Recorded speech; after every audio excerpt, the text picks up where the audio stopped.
These are the pinnacles of human ingenuity, complex labyrinths of construction on an unprecedented scale.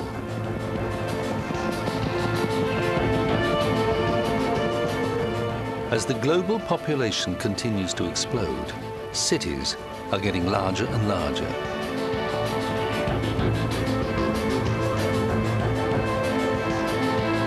By the year 2020, nearly 10 billion people will be sharing the planet.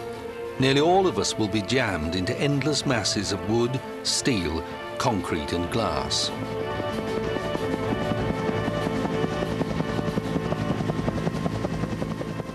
The perfect fuel for fire.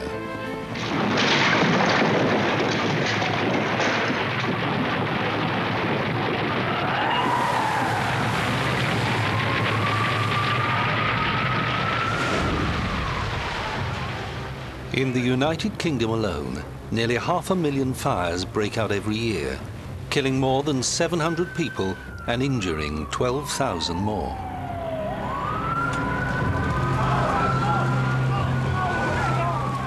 Worldwide each year, fire causes $100 billion worth of damage and claims the lives of hundreds of firefighters. Fire in the city is a man-made disaster, but as cities grow, so does the threat. With less and less space to build on, there is only one way for our cities to go: up.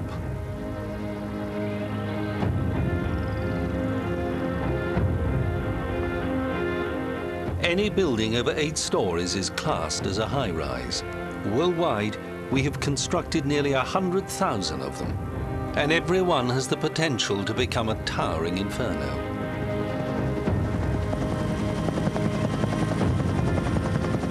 Some of our most densely populated high-rises are hotels. Nowhere are there more of them than in the gambler's Mecca, Las Vegas. With luxury accommodation for over 100,000 people, Las Vegas can be a dream holiday. But in 1980, it was the scene of the ultimate nightmare, a fire in the city's largest casino, the MGM Grand. Receptionist Loretta Ely was on duty when it began. I was working at the time, and it started around 7 in the morning.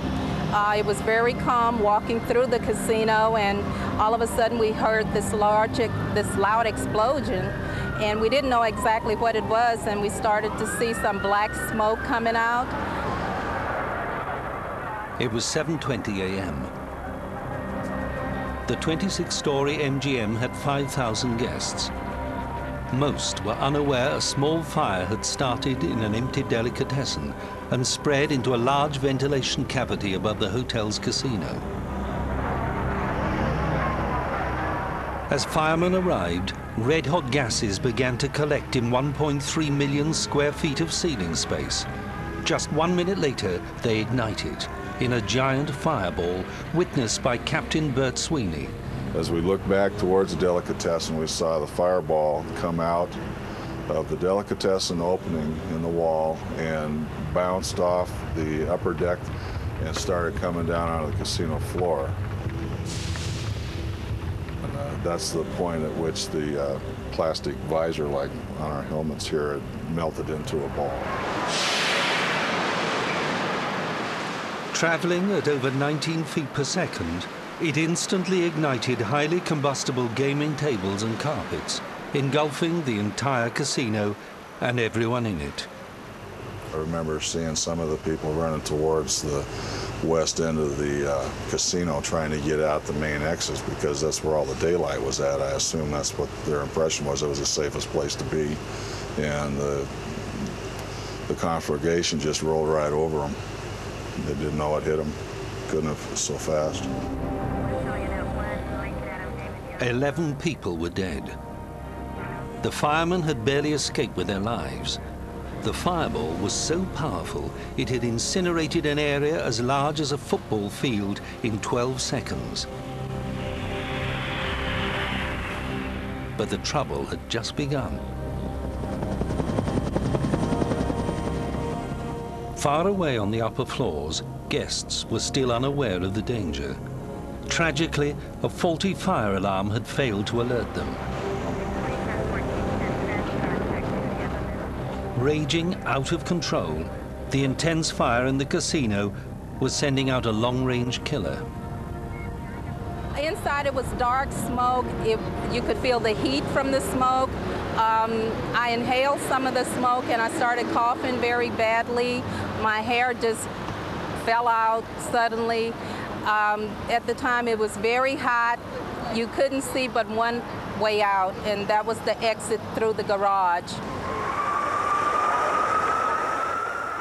At 7:30 a.m., thousands of ceiling tiles and plastic coverings had melted, spreading lethal toxins through the building in a huge cloud of choking smoke. The guests above were directly in its path. As it reached them, chaos erupted as thousands panicked.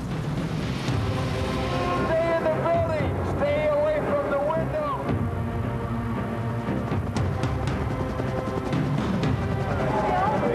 Loretta was among those who found their way out.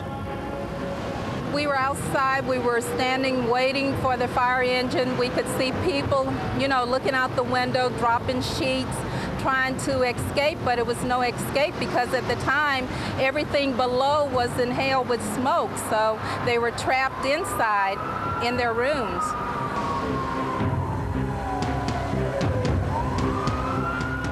Terrified, hundreds of guests were forced out onto their balconies. They were the lucky ones. Others had nowhere to go. As the deadly cloud rolled in, guests trapped in rooms without balconies began smashing windows, desperate for air. As the public looked on in horror, people thousands of feet from the original fire were being suffocated by smoke. The catastrophe may have been caused by a major design flaw. The MGM Grand had been built like a giant smokestack. Today, fire scientist Brady Williamson believes the disaster was avoidable. MGM was a terrible fire. I've been to other fires too, and they all have their terrible parts to them. But the MGM was probably one of the worst I've ever been in. Essentially, a high-rise building is a chimney if it's not sealed up properly. At the end of the MGM Grand, there were stair towers that went down to the basement, or the street, and they were smoke-free towers, and they were safe to use. But unfortunately, the people didn't have a chance to really get there. It was a very bad design. During a fire, hot gases rise by following air currents, carrying with them smoke, flame, and burning materials. All they need to travel through a building are empty spaces that provide an upward airflow. Directly above the MGM's casino, open stairwells and elevator shafts ran from the bottom to the top of the building. Improperly sealed, they acted as a vast chimney, sucking up smoke from the fire and pumping it into the rest of the hotel. Scientists call this the stack effect. At 9:30 a.m., 2.5 hours into the fire, chaos became devastation.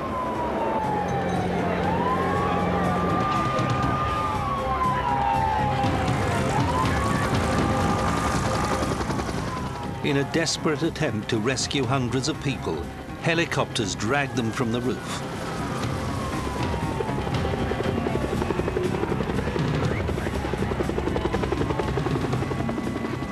Inside, the nightmare continued.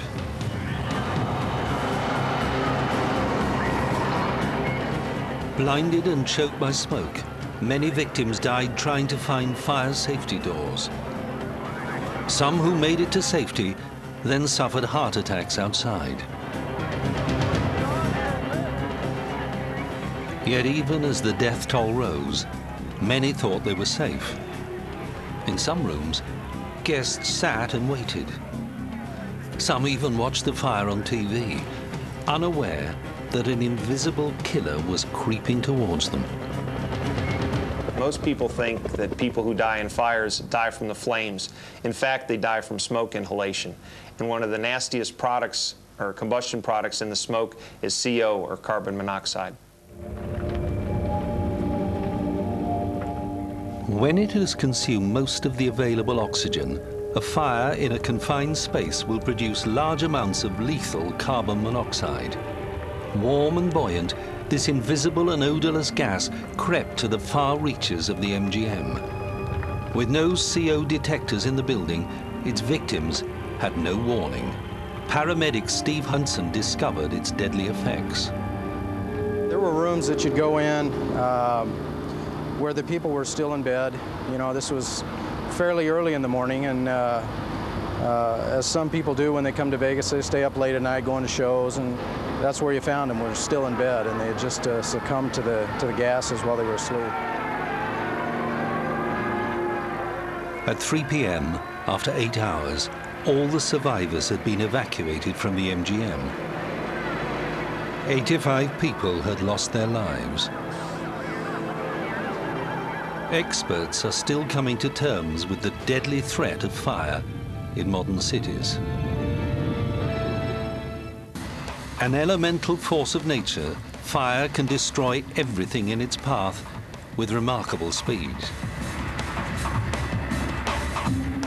The sheer rate of destruction in confined spaces has long endangered firefighters and challenged science. Small-scale tests are not enough. Scientists conduct even more dangerous experiments. They burn down real buildings. In a condemned high-rise in Washington, D.C., scientists deliberately start indoor fires. For Dan Madrykowski, creating highly realistic conditions is crucial. We've set up an apartment with furnishings just as you'd see it in a typical household, if you will. We're going to start the sofa with just a small ignition from a book of matches and watch the fire develop. That'd be great. The scientists are from the nearby National Institute for Standards and Technology. They fit the apartment with highly sensitive measuring devices to record changes in temperature and atmospherics. Data they hope will tell them more about how fire spreads. As the local fire department stands by, the scientists are set for a full-scale inferno. 5, 4, 3, 2, 1. We have ignition. 12:55, 55. The life of a deadly fire has begun. This is what happens in millions of homes and apartments every year in cities around the world. Okay, we have flames just coming up the back of the sofa.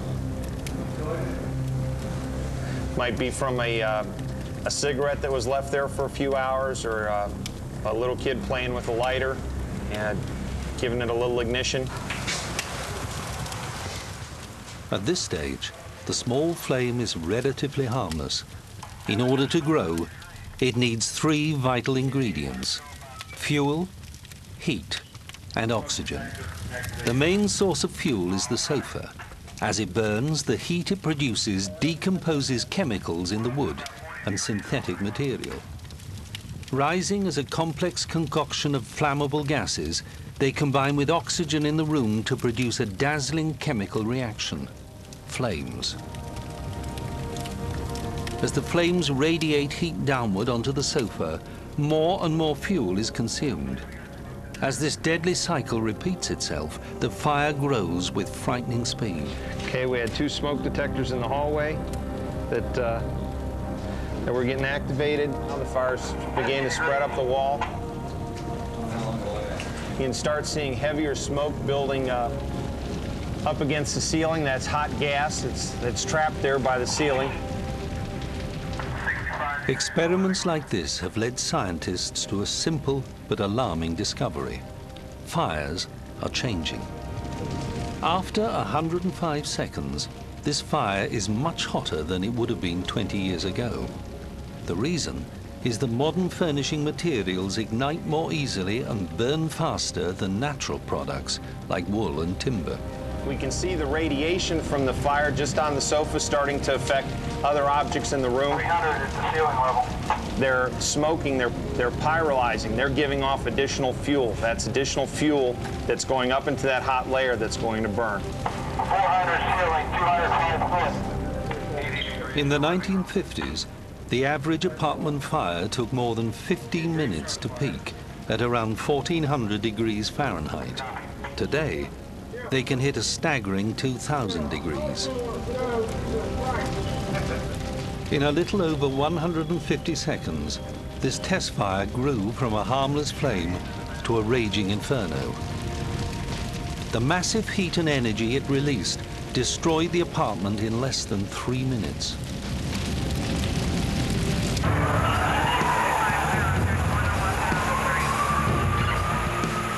The speed of a fire is all the more dangerous because people fail to react at the first sign of trouble. By the time they try to escape, the fire is moving too fast.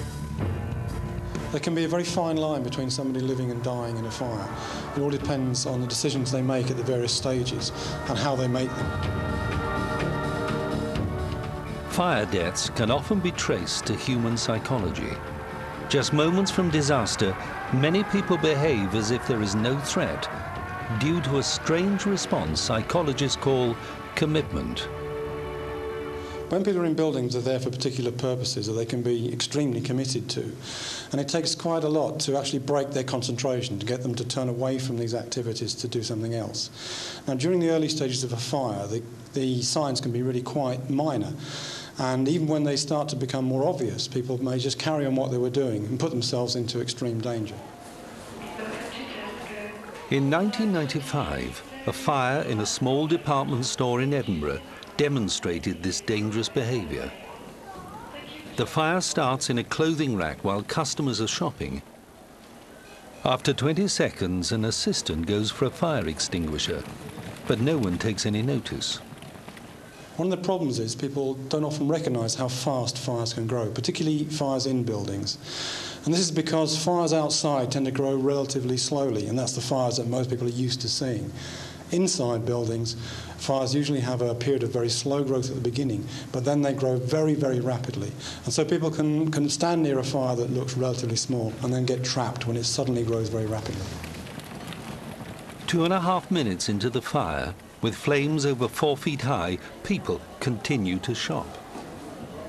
After 5 minutes, the building is full of smoke, but people are still inside. They have no idea their lives are in danger. In this particular department store, people were in very serious risk to their lives. They were lucky that the fire was fairly slow growing to begin with, but another minute or two and it could have been growing very rapidly and there could have been some deaths. Luckily, no one died in this bizarre incident. But in 1986, similar behavior proved fatal at the DuPont Plaza Hotel in Puerto Rico. At 3:30 p.m., arsonists started a fire in the basement of the 20-story building. Right above was the hotel's casino, where 150 people were busy gambling, and Rafael Martinez was working as a croupier. While we were working at the tables, we started seeing smoke at the lobby. So this guy came in and said that there was smoke at the lobby, but if we stay inside, we should be fine. I mean, they put towels under the door, and they tell us to just to stay put. I mean, nothing was going to happen, and we were just keep working. And then all of a sudden, the smoke started coming in. Within minutes, the casino filled with smoke, but customers kept on playing. There was another fire in one of the rooms, I guess, and people doesn't want to leave. I mean, there were guys telling the people that we have to evacuate the casino and the people have to leave, and they just stood there. They were ignoring their instinct to survive. But it wasn't only guests who failed to recognize the deadly threat. We felt like that was our responsibility, just to close that table. I mean, we just can't just run. I mean, we have to close that table, and to close that table, that means that you have to take your chips and give the chips back to the players, and then you take your chips and lock them up. Finally deciding to leave his table, Raphael battled his way through thick smoke and somehow found a window through which he could escape. But even then, he thought of his job before his life. I was thinking, oh my God, what the casino manager is going to say if I break this window over here. I mean, I know that wasn't rational at that now, but at that time I was like, I ain't gonna embarrass myself by breaking that window over there, and then how are we gonna open later on or tomorrow without that window there? I mean, it was, for a moment that crossed my mind not to do it. As precious seconds passed, Raphael still failed to act. His next decision would mean life or death. My wife was expecting my second son, and I was thinking that I was never going to see him again. And I mean, how he going to look like, because I mean, he going to look like me. And I just tell God, if you let me just see him, I promise you can take me after that. Luckily, Raphael survived, but 96 others didn't. This tragedy was a stark reminder of fire's ability to take us by surprise.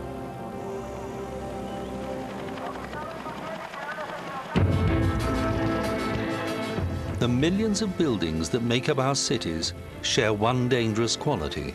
The confined spaces they contain are the perfect breeding ground for a devastating phenomenon known as flashover. Flashover is the transition point in the life of a fire where we go from a dangerous situation to an extremely dangerous situation, where it goes from being something that's contained in a single room to basically exploding out of that room and threatening people in other parts of the building with toxic gases and high temperatures. The ability of an indoor fire to instantly transform itself from small flame to massive fireball can be catastrophic for anybody nearby. This sudden and extreme danger is most often faced by firefighters. When the fire flashed, it was just an incredible, intense heat, and it came on extremely quickly. I mean, it came on very, very quickly, and it was shocking how fast it burned us. I'd never experienced anything like it. In 1993, Captain Mike Spaulding was caught in a flashover during a high-rise disaster in Indianapolis. 2 of his companions died. The heat just was smothering, and my ears started to burn immediately. The sides of my face where I didn't have my SCBA on began to burn immediately. And it was, we were low, crawling, it drove us to the floor. Mike suffered serious burns to his head and shoulders. In 16 years as a fireman, it was his first flashover and worst nightmare. It was a moment of personal chaos because things had gone so bad so quickly. In a heartbeat, we were turning into fire victims, and the situation was totally out of our control. It was a moment of terror. For firefighters, successfully dealing with flashover is not as simple as just pointing a hose.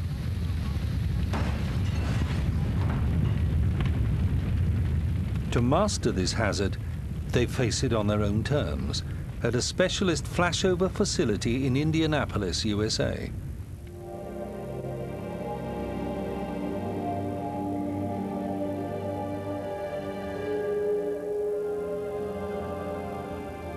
All right, guys, what we're going to do today is we're going to talk about flashover. We're going to go inside the burn chamber, and several times we're going to be able to simulate an actual flashover. The burn chamber is a 30-foot metal container in which one end is packed with fuel and set alight. It's in here these firefighters will experience the power of flashover for the first time and learn how to control it. Now, I know some of you haven't been inside the burn chamber as of yet. What's important here now is that I just make you aware of what things you need to start looking for inside. You're gonna be hot. Your buckles are gonna be hot, your face piece is gonna be hot, your helmet's gonna be hot, your turnout gear is even gonna be hot. You can potentially give somebody a 1st or 2nd degree burn just by patting them on the thigh or patting them on the shoulder. So be careful not to do that while you're inside. It's a dangerous lesson, but understanding how to deal with flashover can be the difference between life and death. We have a time limit as far as surviving a flashover. When you're talking about temperatures in excess of 1,000 degrees, you've got about 2 seconds to get out. 1, 2. If you're not out of that situation, then the chances of you coming out alive are very slim. So what we're going to try to make you aware of today is what you need to be looking for so you're not putting yourselves in jeopardy. It's important that we come out of this alive. Before entering the burn chamber, each firefighter undergoes a thorough check to make sure every inch of skin is totally protected. Okay, I'm going to pull your collar up. Don't want to leave nothing exposed. It's like you got a good seal around here. Any exposed areas will be scorched instantly. Got a full air bottle. Gloves look good. No holes. The trainer and his pupils are about to walk into a giant oven.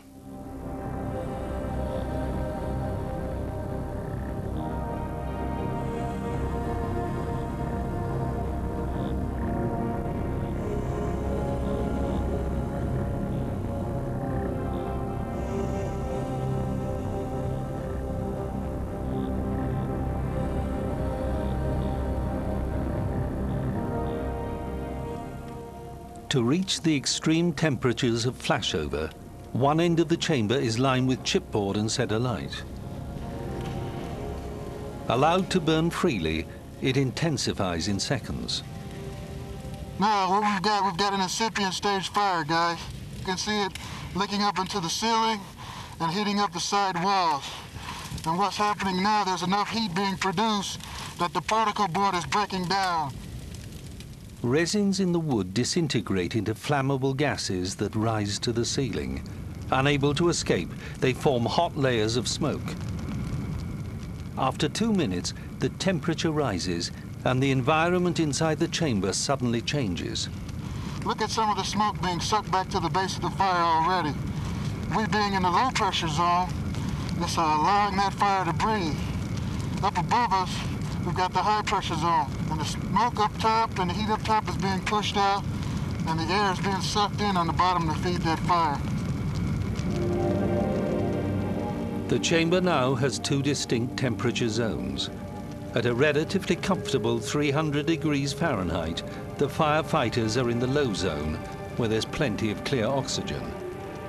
Immediately above them on the ceiling, hot gases have formed a thick layer of smoke smouldering at over 1,500 degrees. Creating its own thermal turbulence, it pulsates like a living creature.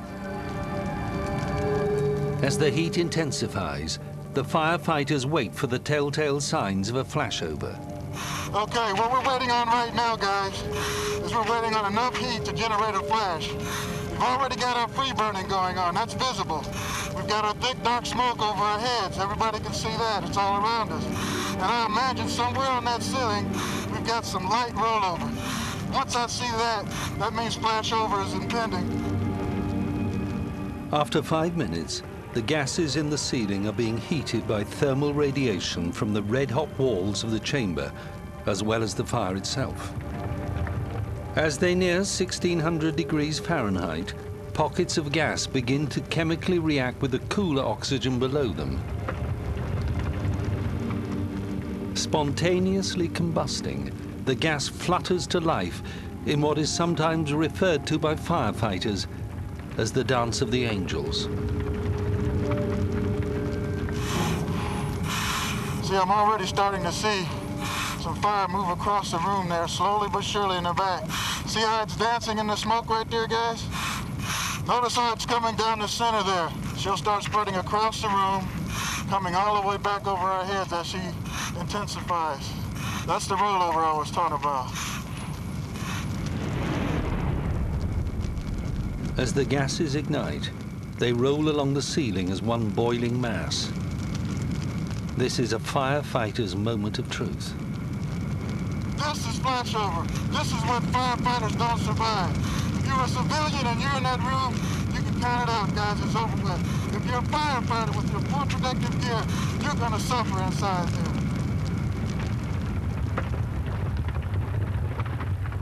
A gigantic fireball races overhead at 30 miles per hour. Touching 2,000 degrees Fahrenheit, the heat radiation it generates is enough to instantly ignite the contents of a normal room. Doug and his team witness at first hand the deadly phenomenon of flashover. A few inches higher, and they'd be dead. Destroying this beast isn't as simple as drowning it with water.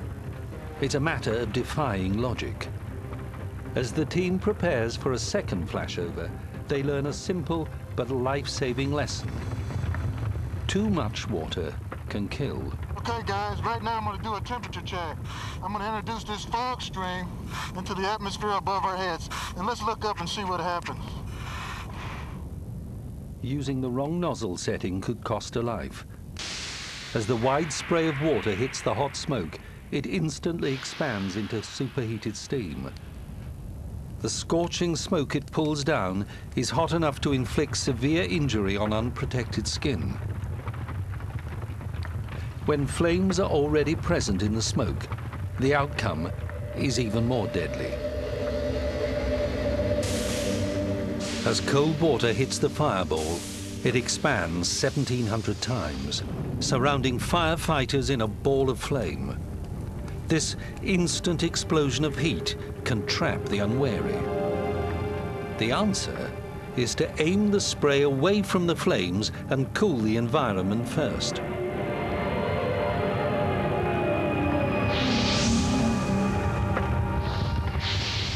With short nozzle bursts, called pencils, the temperature of the walls and the air is rapidly reduced. The hot gases and smoke are herded back across the ceiling.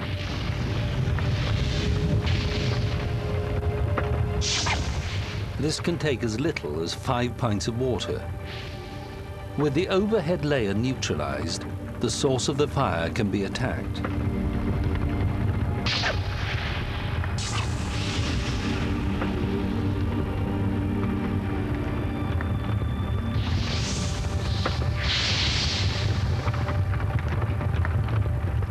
There's a flash. I'm gonna knock it back. As I knock it back, I want you guys to get out slowly. Stay low. All right. Get out. Understanding flashover is crucial, but fighting it is a constant war.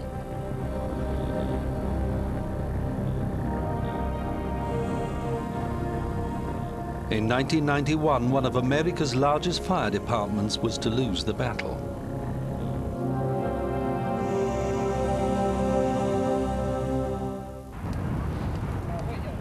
In February 1991, a passerby noticed a small fire in an upper window of Philadelphia's 38-story Meridian Plaza. At 8:31 p.m., the first fire truck arrived on the scene. Yeah, Chief, we need manpower, bottles, and more pressure up here. Okay, we're coming up with the manpower now. They're just starting up to 27.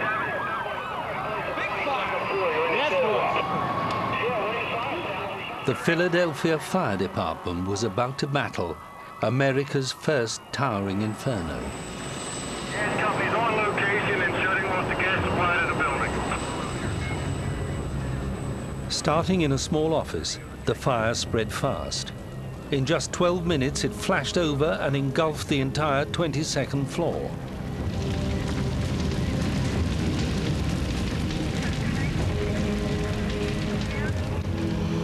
By the time the first firefighters reached it, it was out of control.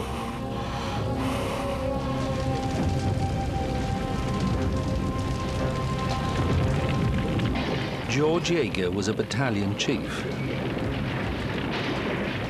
If you take a floor of the average house, you'd probably have somewhere around 2,000 square feet. Each floor of this building contains 17,000 square feet. That's a big job. In the next 5 minutes, everything that could go wrong did.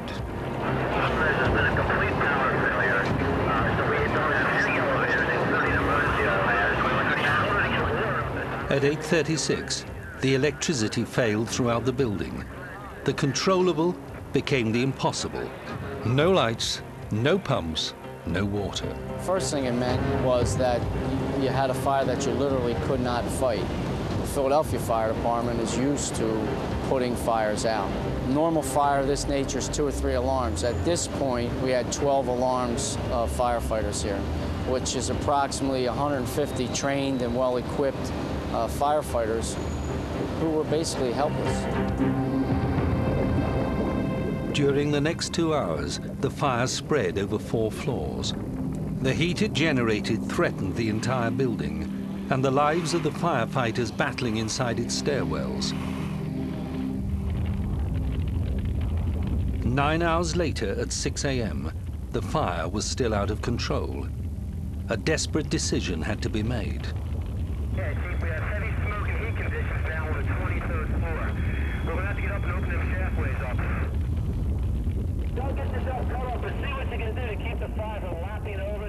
I mean, we're going to lose the 23rd floor. I don't want to go any higher than the 23rd floor.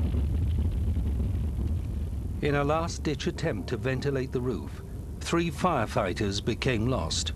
Disorientated by smoke and exhausted by the climb, they suffocated as their air supplies finally ran out.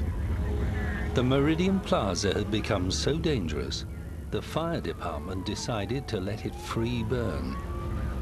You had a captain and 2 firefighters that were confirmed dead. You had 4 floors free burning in fire. You had very little water. And you had a tremendous amount of frustration, again, for the fire department. This was probably the most hazardous fire that I was ever involved with.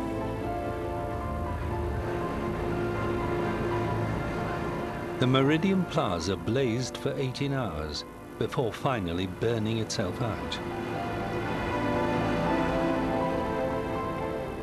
The inferno started from the combustion of a few rags soaked in linseed oil. Flashover gripped the Meridian in a deadly stranglehold in seconds.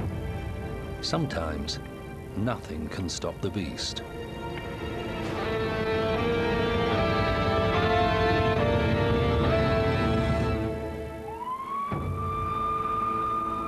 Even for experts, fire is deadly.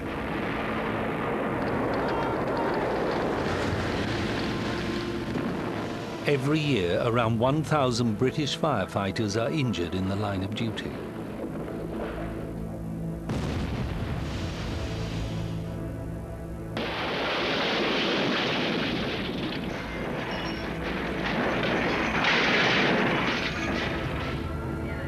From high-rise to industrial and chemical disasters, the unpredictable behavior of fire means that for firefighters, danger is always only a breath away. With state-of-the-art protective clothing and breathing apparatus, firefighters have the best possible chance of survival. But there is a destructive force from which nothing can save them: backdraft. Director calls fire up. Flames roar all around you. You're about to go to part in the finale from the movie, The Chemical Warehouse Fire.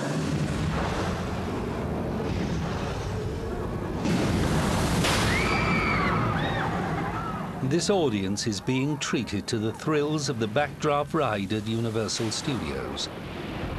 As realistic explosions and fire erupt all around them, these thrill seekers experience the heat of a large fire from the safety of their viewing platform.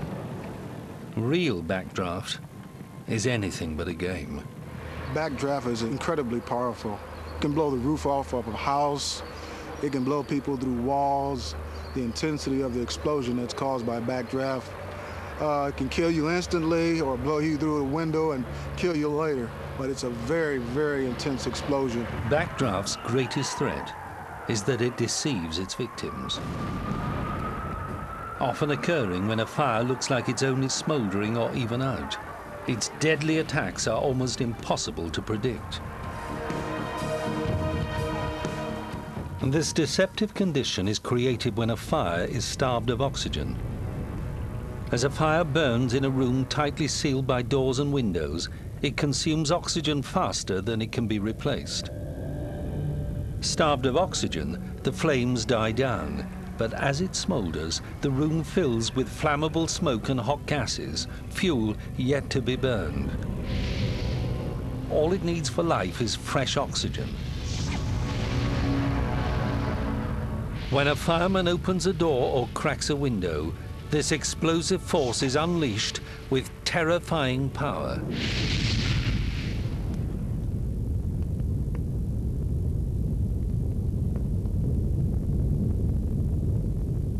As oxygen floods in, it mixes with the gases, igniting in a fireball. As the gases inside rapidly expand, they create a draft, powerful enough to drive the explosion back out through the opening at 50 feet per second and 2,000 degrees Fahrenheit. Anything in its way would be destroyed.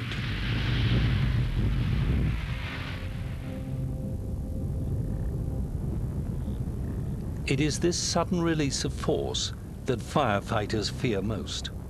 We never know how tight a structure is, or we don't know if a fire has completely burned itself out or is sitting there smoldering, waiting for us to open the door and introduce oxygen to create an explosion that can take our lives. So yes, it's on the mind of every firefighter. When we enter a structure and open up windows and doors, we never know what's behind that door. At an industrial fire in the United States, this vicious and unpredictable phenomena was captured on film. Attempting to ventilate a roof fire, a fireman on the end of the ladder is too close to a nearby door. As the door blows out and oxygen enters, he's hopelessly exposed.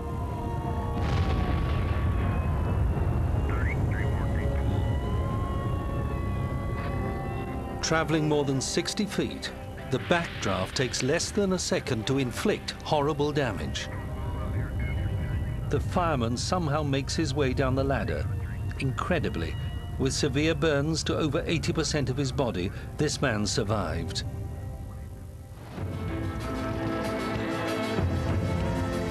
For fire departments, fire itself is not the only danger.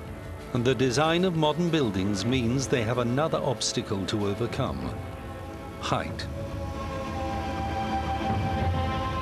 In less than 20 seconds, this fire ladder will stretch more than 240 feet into the air.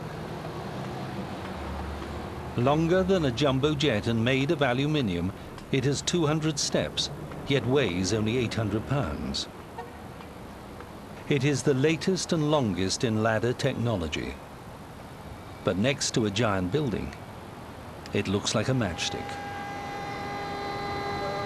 At over 1,000 feet tall, modern skyscrapers present an awesome challenge. They dwarf everything. Should a fire start above 250 feet, this ladder is virtually useless, and firemen often face a long and exhausting struggle up dangerous internal stairwells. Sometimes, just getting to a fire can be the biggest problem of all. With a population of 125 million people and land at a premium, Japan's cities are jammed with high-rise buildings, a fire department's nightmare. On January the 17th, 1995 at 5:46 a.m., a devastating earthquake hits the city of Kobe. Measuring 7.2 on the Richter scale, it kills nearly 6,000 people and injures countless others. As hundreds of buildings burn, Kobe becomes a logistical disaster. With narrow roads either in chaos or ruins, fire crews are delayed for hours. Helpless, they watch as the city burns to the ground.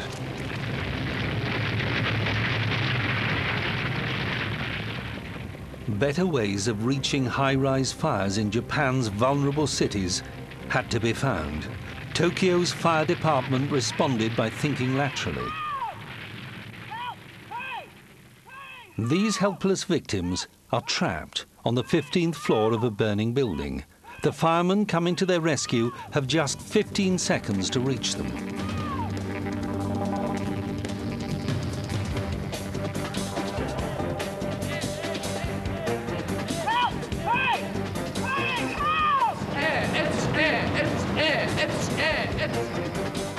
Hanging 120 feet above the ground, there's nothing between them and certain death but a quarter-inch rope.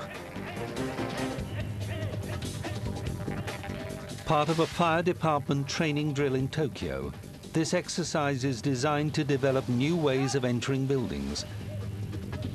It is crucial in Japan's fight against a problem unique to their environment.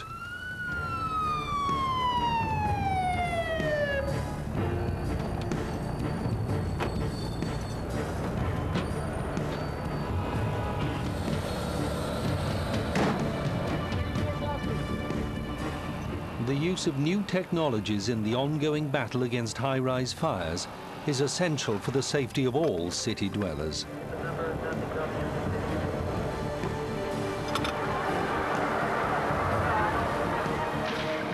But as we find ways to combat this deadly force, fire will find new avenues to strike us back.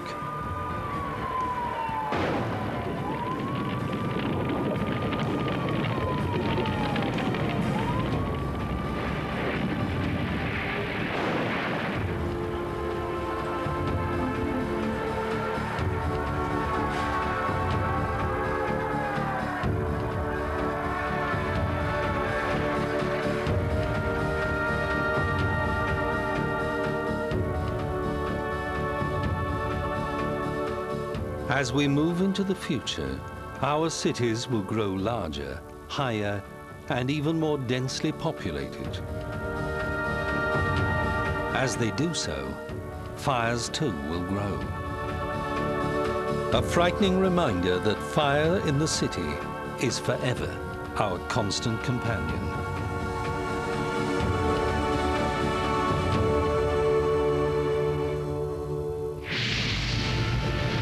And on that cheering note, a reminder that Into the Flames is back at the same time, 8 o'clock next Wednesday, looking at fire in the sky, aircraft disasters.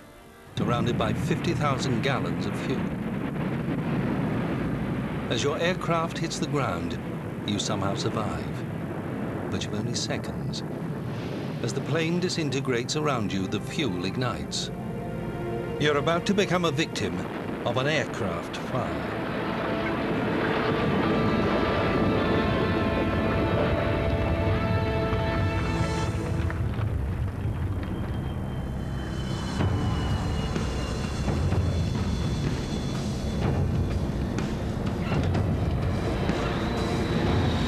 Once a luxury, long-distance flying is now commonplace. The world's airlines carry more than 1 billion passengers every year.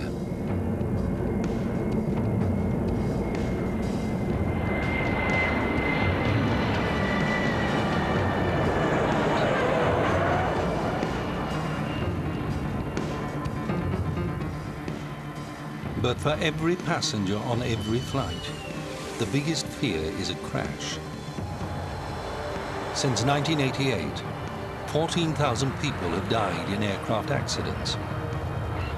Crashes are so devastating that most of us think they're invariably fatal. The reality is very different.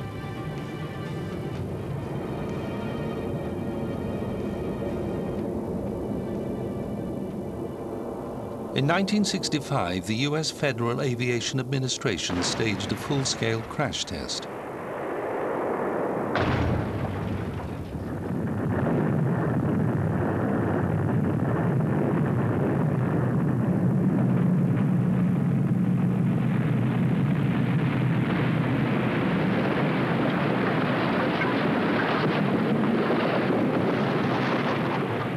This crash may look fatal, but researchers concluded many passengers would have lived.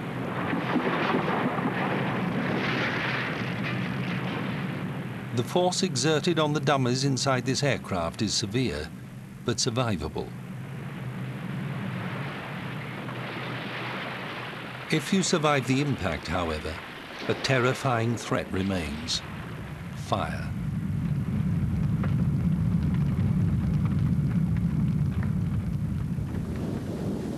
Sioux City Airport, Iowa.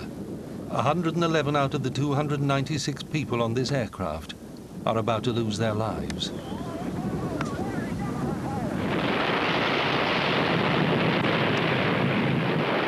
Cartwheeling into the runway at over 200 miles an hour, the plane explodes in a fireball.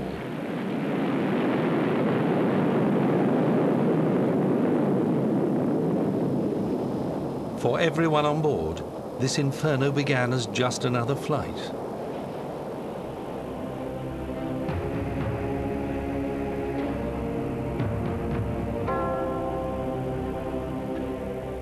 On July the 19th, 1989, a United Airlines DC-10 carrying 281 passengers and 15 crew left Denver bound for Chicago. Flying conditions were perfect. 30 minutes after takeoff, trouble began. We were flying along at about 37,000 feet, and it was a beautiful sunny day, and we were just being served our frozen chicken wing lunch, and all of a sudden there was a loud report and an explosion, and the aircraft rocked. A former aircraft engineer, Bill Macon, knew something was very wrong. The noise was so loud, it was like nothing I've ever heard before. It was like an 81mm mortar, like a bomb that just went. The bomb was the sound of the aircraft's giant tail engine exploding. As it did, jagged metal ripped through hydraulic lines connected to the steering system. The pilots battle for control. United 232 Heavy, City. We have no hydraulic fluid, which means we have no elevator control. I have serious doubts about making the airport full of ditch. Unless we get control of this airplane, we're going to put it down wherever it happens to be. I immediately thought about, what to do. And there really wasn't anything to do. He sat there. The other passengers did the same thing. There was a couple of small yelps and screams very quickly, but no panic. Okay, we're trying to turn to it right now. Roger. The passengers were calm, unaware that steering had been lost. Somehow, the captain found a solution. We're trying to control it just by power alone now. We have no hydraulics at all. To stay in the air and on course, the pilot could only increase or decrease the power from engines on either wing. They were miles from safety. The closest runway was at Sioux City, over 40 minutes away. Their chances of getting there were almost zero. It was an astonishing feat of flying. After 3 near crashes, the pilots wrestled their plane to the airport. But now they faced an emergency landing, with thousands of gallons of combustible fuel still on board. At 3:59 p.m., the stricken craft made its final approach. For Bill Macon and everyone on board, the next seconds were to be the longest of their lives. United 232 Heavy, the wind's currently 360 at 11, 360 at 11. You're cleared to land on any runway. Got the runway in sight. We'll be with you very shortly. Thanks a lot for your help.